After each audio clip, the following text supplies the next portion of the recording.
Good evening, everyone, and thank you for joining us. I'm Erin Schimpf with the Jefferson City News Tribune. You may notice we are in a brand new studio. We will be seeing a lot more of us in this studio and a lot more of us in the weeks ahead, so we hope you like the new look. I am joined tonight by our staff. I'm joined by my colleague, Steffi Smith, our local news reporter at the Tribune, and Mia Sansone, our community engagement editor. And we're glad to have you with us tonight for our City Council Candidate Forum, featuring candidates from Ward 1 and Ward 5, where we have the only two contested races in the April 7th upcoming City Council election. So just a quick reminder, you can still submit questions for the candidates on our social media platforms. And I just want to we are going to go over a few things on how we're going to run through tonight, and I want to hand it over to Mia, who's going to run through some of the logistics. Yes, so let's quickly walk through the format of how tonight's going to go. So I will be timekeeping, so when I hold my hand up, that means your time has come to an end for your question, so wrap it up. Each candidate will have 1 minute to quickly introduce themselves, and then each question you will have 90 seconds to respond, and then we will alternate who answers first just to make things fair. And then we will begin with Ward 1 candidates, and then we'll move to Ward 5. So let's go. Yeah, so joining us are Randy Hazelton and George Bacon, our candidates for seeking to represent Ward 1. We're going to start with introductions from each candidate. I'm going to start with the incumbent, City Councilman Randy Hazelton. Can you tell us about yourself and why you're running for re-election? So I am as you said, I am the current Ward 1 councilman. I am also a nearly 20-year member of the Missouri National Guard. I've been overseas a couple of times, Iraq and Afghanistan. Currently, I assist soldiers transitioning out of service. Serving on the City Council over the past couple of years has been quite the blessing, quite the broadening experience. I'm really glad to have been a part of the great team the voters put together last year and really move the city forward with good momentum and make a difference. And I want to continue keeping that momentum going. We've got a lot of good, positive changes coming, and I want to ensure that the positive changes are shepherded through for the next 2 years. Great. Thank you for being here. Mr. Bacon, I want to let you introduce yourself and give you a minute to talk to the viewers. I'm George Bacon, and I was born and raised here. Work took me away from here for some 40 years. My wife and I retired 53 years. I've been married 53 years. So we had a lot of choices on where we wanted to go after we retired, and we chose Jefferson City for many reasons. And I'm really proud to be back here, happy to be back here. We do have some relatives in the area, some really good friends.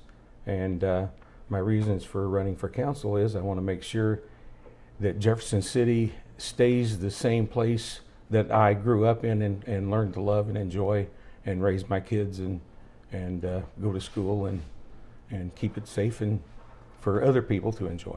Well, thank you so much for your time. We really appreciate both of you being here and accepting the invitation to be here.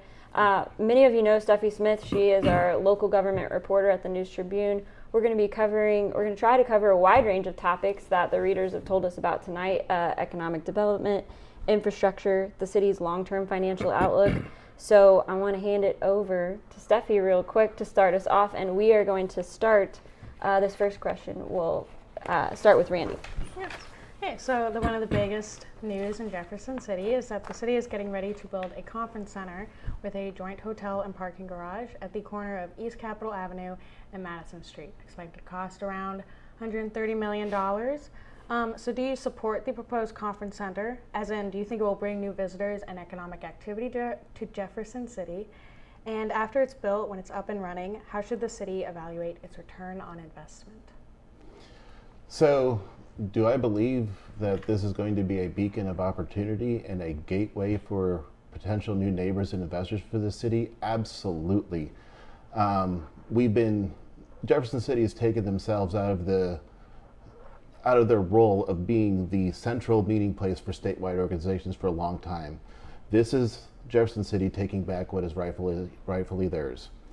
We are the common ground. We are the meeting place for folks from Joplin, St. Joseph, Kansas City, Springfield.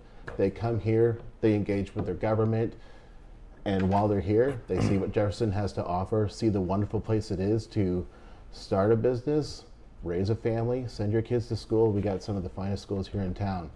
The return on investment will be whenever we have more neighbors, more businesses, more investment opportunities. That's the return on investment on it. Great. Mr. Bacon? I've been talking, as I've been campaigning around the First Ward, I've been speaking with a lot of people. And there's a lot of mixed feelings about the conference center. A lot of people doubt the need for it. And personally, I asked most of them, I said, well, are you ever gonna like use it, rent it, be invited to it? And they scratched their heads because no one's really sure what this is going to evolve itself into. I guess in 2 or 3 years we'll start to find out. It's got a parking garage attached to it, so we tore down the old one, and I understand we lost about 400 spaces. There's 536 spaces in the new parking garage. 200 of them are for the hotels. The hotel rooms are dedicated, so it doesn't leave but 300 and some. They're still concerned about the parking, whether it's going to be adequate, whether it's going to actually hurt business. And as we draw more people into the city to use the conference center and the hotel, the parking might just get worse. So that's a concern the people in First Ward that I've spoken to seem to have. Absolutely. Well, at the same time as the conference center, the city is also looking at other big projects, repairs and replacements for some streets and bridges around town, some of which will be very expensive, like the High Street Viaduct. I believe the last cost estimates were around $16 to $17 million. And at the same time, downtown has a lot of state government buildings, and therefore state employees are responsible for a high volume of traffic in the downtown area. What role do you think the state government should play in helping construct and maintain infrastructure in the capital city? George, we'll start with you. Well, I really believe we should utilize everything we can get from the state. One of the reasons we're doing a lot of this work is because we are, stewards of the city for the state government, and they're our biggest employer. So I believe they should have a role in helping us with the infrastructure needs that we're facing. And it's not just the viaduct and stuff.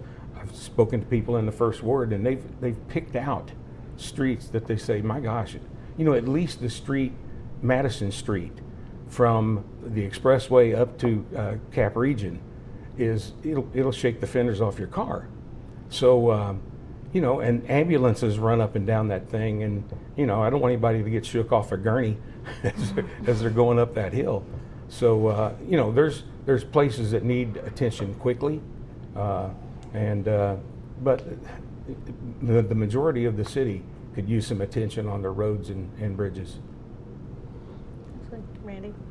So it is absolutely important that we have a good relationship with our largest stakeholder, the state of Missouri. And there's a lot of things that we work on with the state. The state does help fund a lot of our MoDOT type projects around here. We want to continue to find opportunities for the state to assist us with local infrastructure, because you're absolutely right. I mean, they're part of the wear down on it, and they should be good neighbors and assist us with that as well. And they've been excellent neighbors so far. If you look at our project down on Chestnut, they've put in almost nearly half of that project, if I recall correctly. So those, plus our county partners, we are finding the resources we need to make the repairs necessary. Unfortunately, 250 miles of road is a lot to keep track of, and unless we're just loaded, as in like Bentonville with Walmart in your town loaded with revenue, it's a difficult task and a challenge. We got the right people on the job, but we paved nearly 20 miles worth of street last year with our overlays. We have an Easter egg, not an Easter egg, but a nest egg setback to attend to our High Street viaduct. And once we secure the remainder of that funding, we should be able to address our High Street viaduct issue. So we are looking at those challenges. We're continuing to seek out grants and partnership opportunities with the state whenever we can. They've been great partners to us so far. Great. Okay, so for our next question, we're going to shift to one of our reader submitted questions. And they ask, what do you see as the biggest challenge facing Jefferson City right now? And what skills or experience would you bring to the council to help address it? I take it that's mine. Yes, start with Randy. Yeah. Our biggest challenge is competing with the pace of growth across the state and in the mid-Missouri. Because if we do not keep up with that pace of growth, we're going to wind up losing revenue and losing opportunities and not being able to address or fund the challenges that we have right now, such as our streets.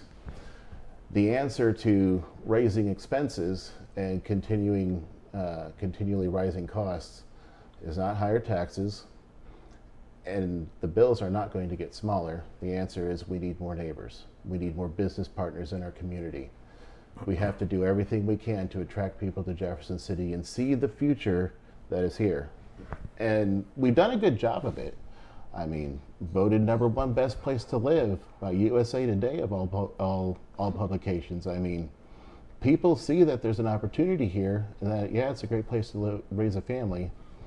That's why we need things such as the conference center. It's all of our problems, and the answer to those problems are related.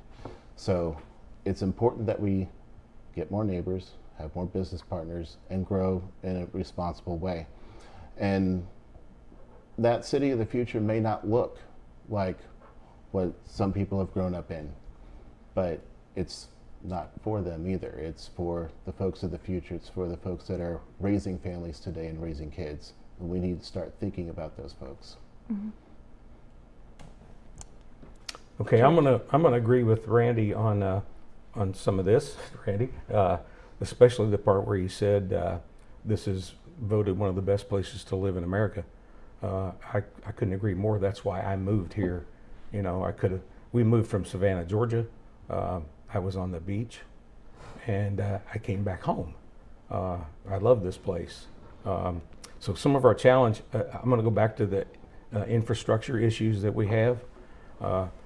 In Ward 1, that it seems to be the largest concern from people that I've been talking to is road repair, but also making sure that our local police and our sheriffs and our fire departments are properly funded and supplied so that they have the tools they need to work with. Ward 1 wants to see some more police presence in a lot of areas. Some of them don't have an issue, but a lot of them do. And one in particular is Scenic Drive. It's right across the street from a school, and the kids walk across the street, across a busy street, and when they hit Scenic Drive, it's full of traffic, and they have no sidewalks. These kids have to walk in the streets, and they have no place to play. So we could add some sidewalks in some areas that would be beneficial to those kids who play, and people even older people who get out and walk or need to walk, and so that's one of the things I'd like to see improve is some of the infrastructure. I think Steffi's next question segues nicely into some of the points that you made, so we're going to start back with George, but Steffi. So Jefferson City voters passed a 1/4-cent public safety sales tax back in 2021. It was meant to, in part, support salary increases for firefighters and police officers. But the city's finance department says the annual salary increases outweigh the sales tax revenue increase each year. They predict a deficit by at least, I think, as early as 2027. What is your plan to address this gap? If you have any ideas, should the city consider using general revenue to offset that spending, adjust spending, or take the issue back to voters? George? Me? Mm-hmm. I wish I was on the city council so I would have a better answer for that. I know that I actually play golf with a couple of sheriff's department gentlemen, and they tell me that they're pretty well off in what they do, but the city police are not so much underfunded at the moment, they're understaffed. And it seems to be difficult to find people who want to put on the policeman's hat and work the streets of Jefferson City. Another person told me that there right now are only, he said, 5 troopers or policemen that patrol at night for this whole city. And we've got 200 and however many miles of road and streets, and the people would like to see that protection level increase. So, funding and getting the right people and training probably needs to be brought to the forefront so these people can feel good about coming to us and working for our police department. Great, thank you. Randy? So because of where we are, there are not just our local law enforcement, there's also our highway patrol, there's also our county sheriffs, and we are also adjacent to several other large police departments. There is a first responder nuclear arms race, as far as, which is the way it was put to us whenever I came on the council and started on public safety 2 years ago, whenever it comes to first responder wages. And it is out of control and running away. One department pays more, the other one says, well, we want more folks, and they raise their wages and they wind up enticing folks out. On a city's budget, it is difficult to compete at that level. As far as the answer to addressing that, we have recently restructured our incentive program. So there was originally a program that we approved 2 years ago for a $5,000 bonus, and we'll send you to academy for law enforcement, and $10,000 if you're already post-certified, and we'll bring you aboard. The new incentive that we've restructured is we want post-certified folks, and if you come on post-certified, it's $15,000 as a bonus. So that's a creative way of incentivizing folks to come on and tenure their time. We have to look at other creative solutions such as that, because it's not showing any sign of slowing down, and we need to be able to keep pace and be a competitive law enforcement organization that folks want to work for.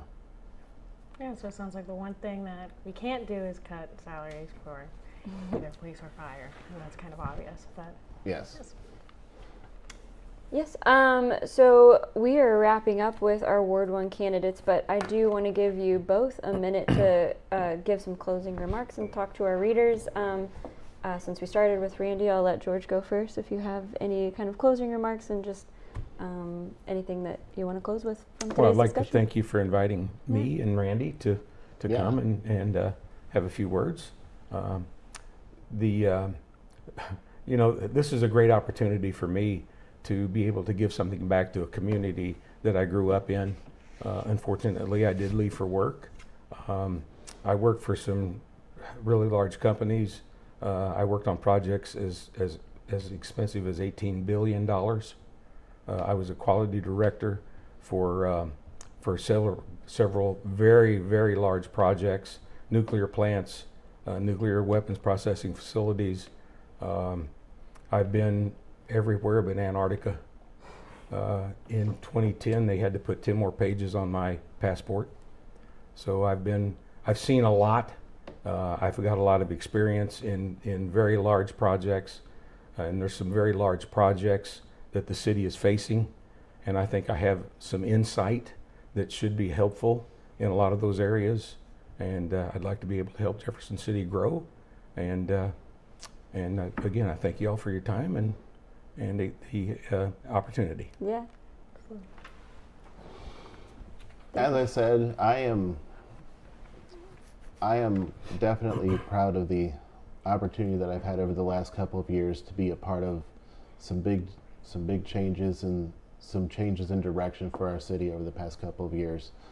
The voters put together an amazing council over the last couple of years, and it's a slow ship to turn around, but we are getting there, and that's one of the things I want to continue doing. We have a great city today, We have a beautiful future ahead of us. We also have a beautiful past. We got to keep the two together, tell our story, but also continue to remember that we have more story to tell and invite more people into our community. Make the city great and make it one for all Missourians. Thank you so much. Thank you. I want to thank our Ward 1 candidates for being here. Scott and I talked to a lot of candidates and elected officials on our weekly This Week in Missouri Politics, and we know what a huge time commitment it is, not only for you, but for your families, and I think we should celebrate any time that somebody wants to step into public service. So I want to thank you both for your time and for accepting our invitation, because that doesn't always happen. So thank you for being here. We are going to take a quick break while we let our Ward 1 candidates get out of here, and we're going to invite our Ward 5 candidates in. So we will come back after this break. Thank you all for joining us.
Joining us or staying with us. Before we get started in our next segment, I just want to remind everybody, we are monitoring the live feed. You can still submit questions. We've gotten a few in here. But I want to briefly go over the format again. We are with our Ward 5 candidates now. Our other contested race in the City Council election is coming up on April 7th. And we are going to give the candidates a minute to introduce themselves. And then when we get to the question segment, we'll give them about 90 seconds to respond. We're going to alternate who starts first. We're going to start with our incumbent on our introduction and our first question. So I want to introduce Mackenzie Job, our incumbent for Ward 5, and Rebecca Frost, our other candidate, both seeking to represent Ward 5 on the Jefferson City Council. Thank you both for being here and taking the time and accepting our invitation.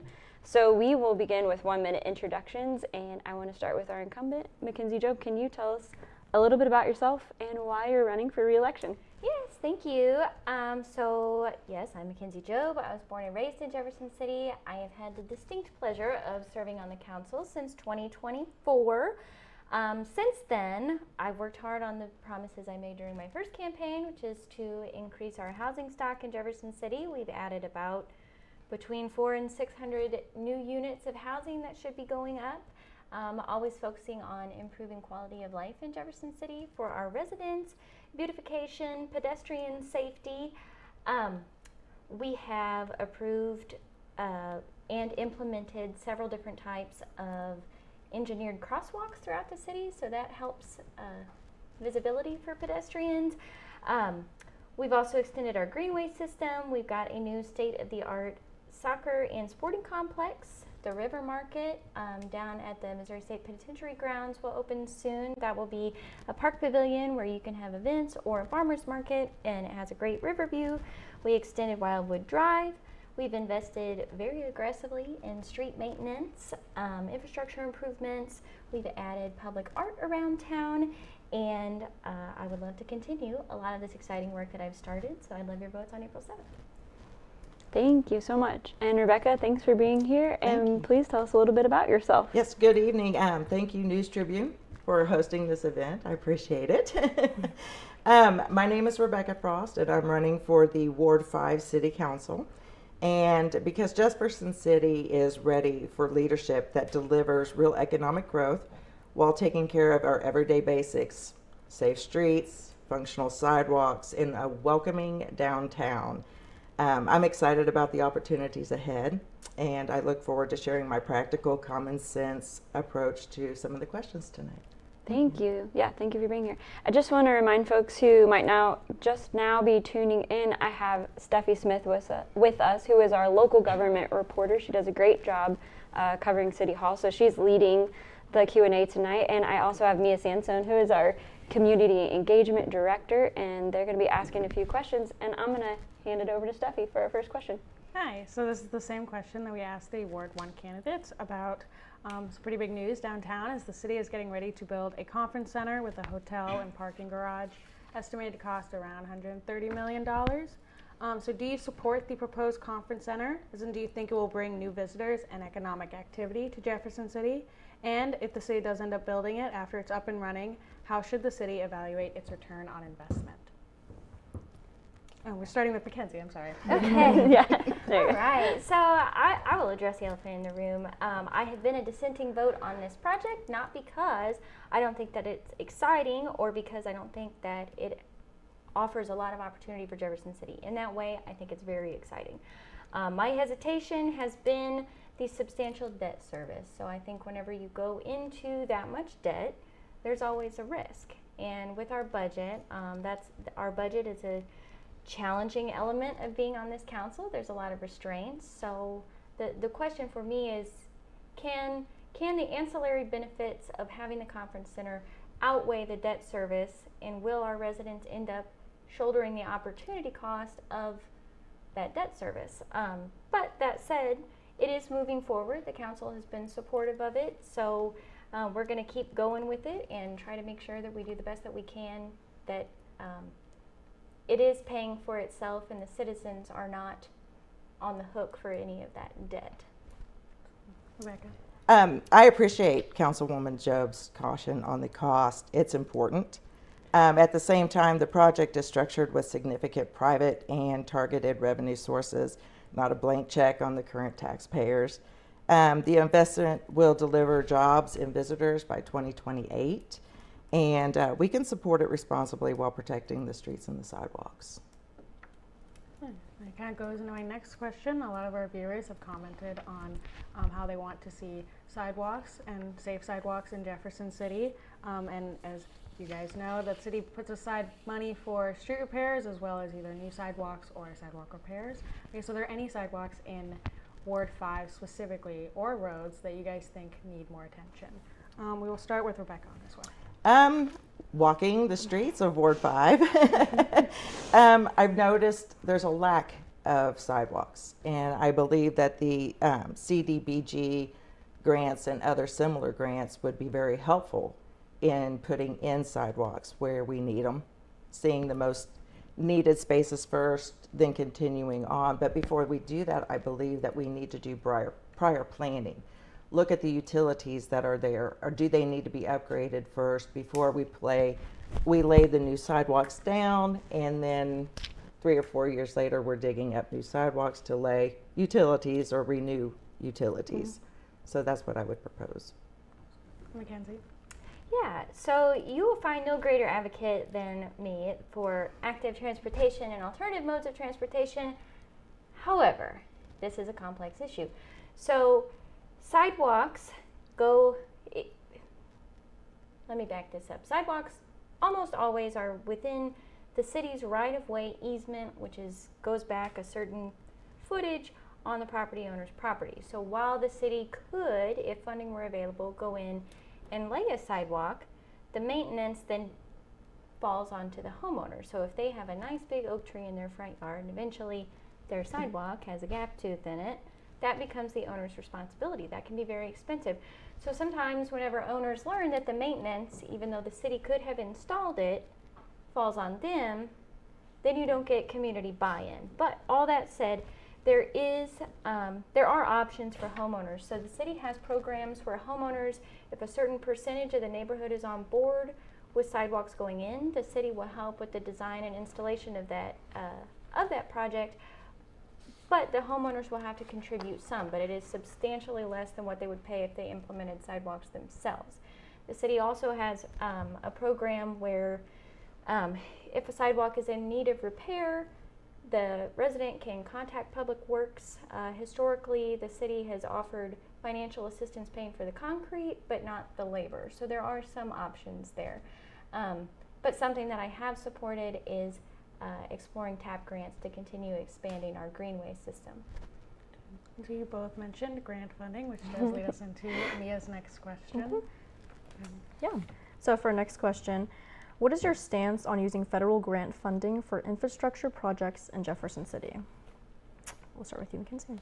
All right, so I definitely support it. We all pay our federal taxes, so it is our money. It's not like we're taking money from some pot that we did not contribute to. So I support that. However, the complexity and cost of projects varies a lot, and a lot of stipulations that go along with grant funding can be prohibitive to having them. So when possible, I'd rather us use our own money. That way we are certain of the revenue source and we only put our own strings attached to ourselves. But with massive projects such as the High Street Viaduct, we need a little help. So I'm absolutely for that. Whenever we're awarded grants, yes, we will take it. That's money that our taxpayers have paid, so we want it to work for them. I'm like Mackenzie, I'm cautious with the grant money. I think it's important that we utilize it, especially when it is handed to us that we can have it. I would be cautious of the grant matching, all the matching grants that are out there. The problem I see is sometimes your budgeting can start relying too much on the grants instead of having your budget, and then if you have a grant, then you have that money that you can set aside for next time in the maintenance and the updates. So if you can go for the grants, I'm on it, but the matching grants, I'm a little leery of. And we have a reader question from Mia. So this is a detailed question from a community stakeholder regarding federal funds. A parking and street improvement project near the Jefferson City Community Center was approved to use grant funds but was later set aside. How do you view decisions made by city commissions and committees, and when, if ever, should the council revisit those decisions? Yes. We'll start with Rebecca. Yeah. I think any decision when it comes to spending the money and holding back the money should always go back to your constituents. You need to listen to them. We need to have just at least monthly check-ins with our constituents. What do they view? What do they see? They could have a better idea, and we should be open and listen to our constituents on how that money should be utilized. Mackenzie? Yeah, thank you. So this project was citizen-led. The citizens have been through every process to get the project to where it was. They've worked with staff. They followed the rules. Since they initiated this project, the price has gone up. So whenever they're looking at grant funds to fund this project, the council had to question, is this the best use of these grant funds? So they explored some other alternatives that ultimately didn't quite do what the citizens petitioned for. So this project, I will continue to advocate that we go for the original plan, even though it's not quite there right now. The citizens have been through every step that they were supposed to do. So I support their effort. It sounds like it can be funded. So to me, it would be more expensive to not do it than redesign it than to award the project that the citizens have worked for the last 3 years. And then I also have a follow-up for both of you. How do you plan to communicate with local organizations like this to both hear concerns and keep residents informed about city decisions? We'll start with Mackenzie. Thank you. Yeah, so I try to be a pretty active citizen out and about in Jefferson City. I go to several events with the chamber, the various business associations. I talk to a lot of people. I've been a small business owner for 11 years. I see a substantial amount of people in and out there.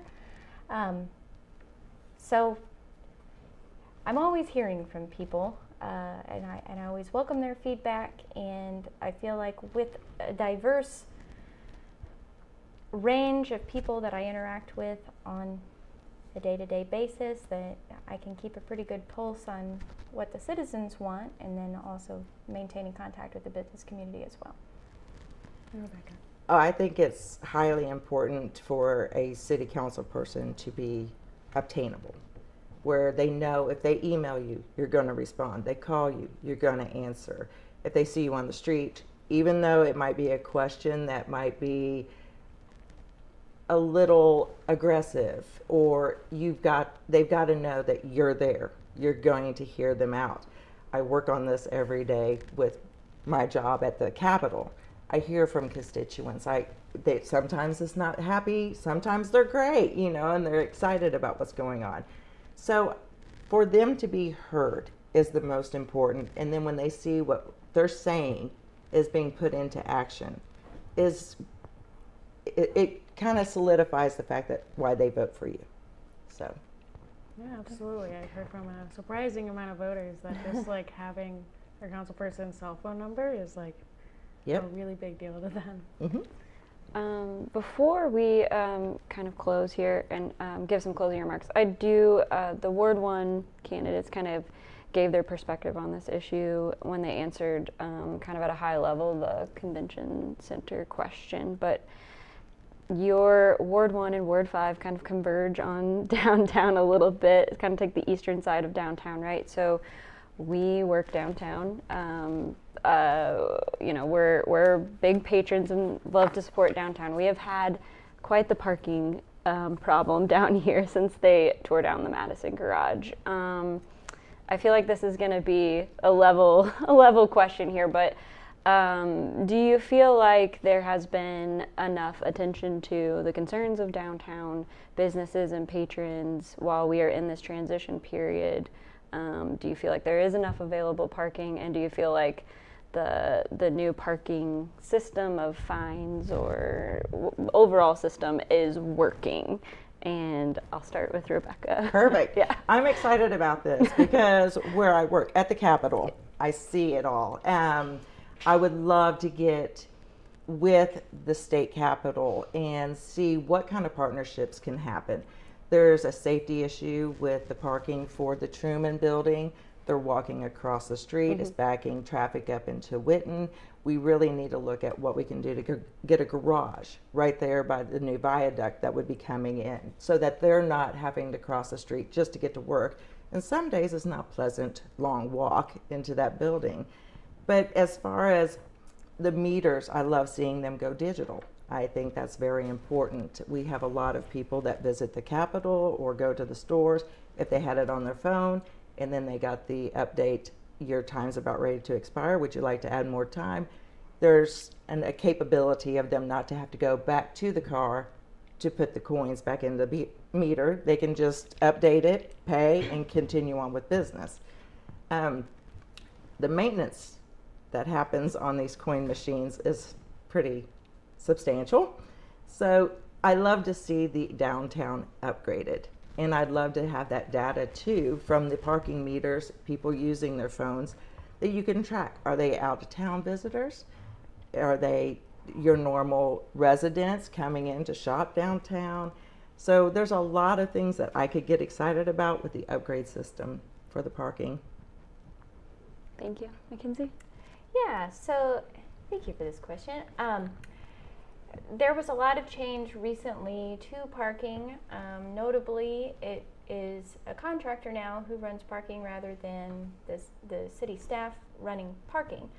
The contractors are able to be out a bit more as that's their full-time, whereas whenever it was the city parking enforcement, they have other duties as well. So in terms of enforcement, it certainly increased. I was not in favor of contracting this service out. The way that I see it, once again, is that the residents are typically going to end up paying more whenever you outsource management of a city asset to a private company. And this is nothing against them, but they're there to make money rather than provide a public service, which is what the city government does. So I also did not support upping the parking fine, or not the fines if you get a ticket at the time whenever the garage came down. I don't feel like that's necessarily helpful to our citizens, but that's what the council ultimately decided. So we'll stay on that because the price of the parking, the price of the fines, ultimately is a council decision. So the council is keeping an eye on it to make sure that it's working. All I can say is I have not gotten a parking ticket. Oh, wow. Steffi might be the only one. I And can't speak for you all. With but the digital in place and you can do it on your phone, you won't have that. yeah, I think Steffi might be the only one in this room. I don't want to speak for you all, but I know several of us have gotten them. So, For sure. Well, I want to give you a minute to close and give some final thoughts for our viewers and our readers. Because we started with Mackenzie. Rebecca, I'll go ahead and start with you to close. Thank you again for the opportunity to speak to with you all tonight. Jefferson City deserves leadership that is both ambitious and responsible. That means supporting smart growth projects like conference center, the digital parking upgrades, while never losing sight of our core responsibilities like fixing the streets and improving sidewalks with available grants and maintaining open and transparent governments. I'm Rebecca Frost, and if elected for Ward 5, I will bring fresh energy, common sense priorities, and a commitment to listening to you. Together, we can build a downtown that thrives and neighborhoods that feel safe and cared for. So I respect your. Thank you. Yeah, thank you. All right. Well, thank you again for being here. Hope this was educational for everyone who tuned in. So thanks for being part of the city government.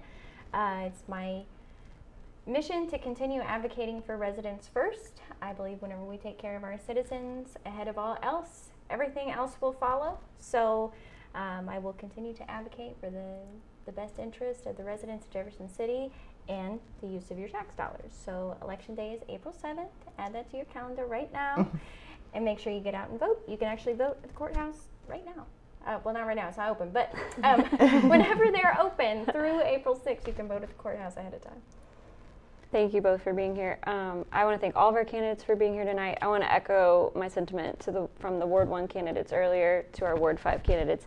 Thank you for stepping up. We can't do this. We can't have local elections if we don't have quality candidates to step up and run for office. Like I said, Scott and I see hundreds of candidates through here every year, and we know what a huge time commitment it is for you and for your family. So I want to thank you for not only running, but for being here and accepting our invitation. We appreciate your time. So thank you. Thank you to all of our readers and viewers for tuning in tonight, and those of you who submitted questions, and we got really positive comments on the social media feed, so we really thank you for being engaged. We hope you enjoyed this. We had a lot of fun planning and being here tonight. It seemed like our candidates enjoyed it too. We love our new studio. We are going to have more projects coming out in the studio. We're going to have a lot of fun, so we hope that you will continue to follow along with the News Tribune's kind of new journey that we've been on the last few months. Before we go, though, a reminder, we will be back on the live stream on Thursday, but you can also come in person because we will be at Lincoln University at the Pauley Theater at 6 p.m. on Thursday with our Jefferson City School District and Blair Oaks School District candidates for a forum with them. Again, you can join us online on our social media platforms or in person. And don't forget, Election Day is right around the corner. Make sure your voice is heard by or on April 7th at the courthouse. And keep following the News Tribune because all of us will continue to be following these elections for local coverage. And we appreciate your support of your local newspaper. So thank you all for tuning in and have a great evening. Thank you.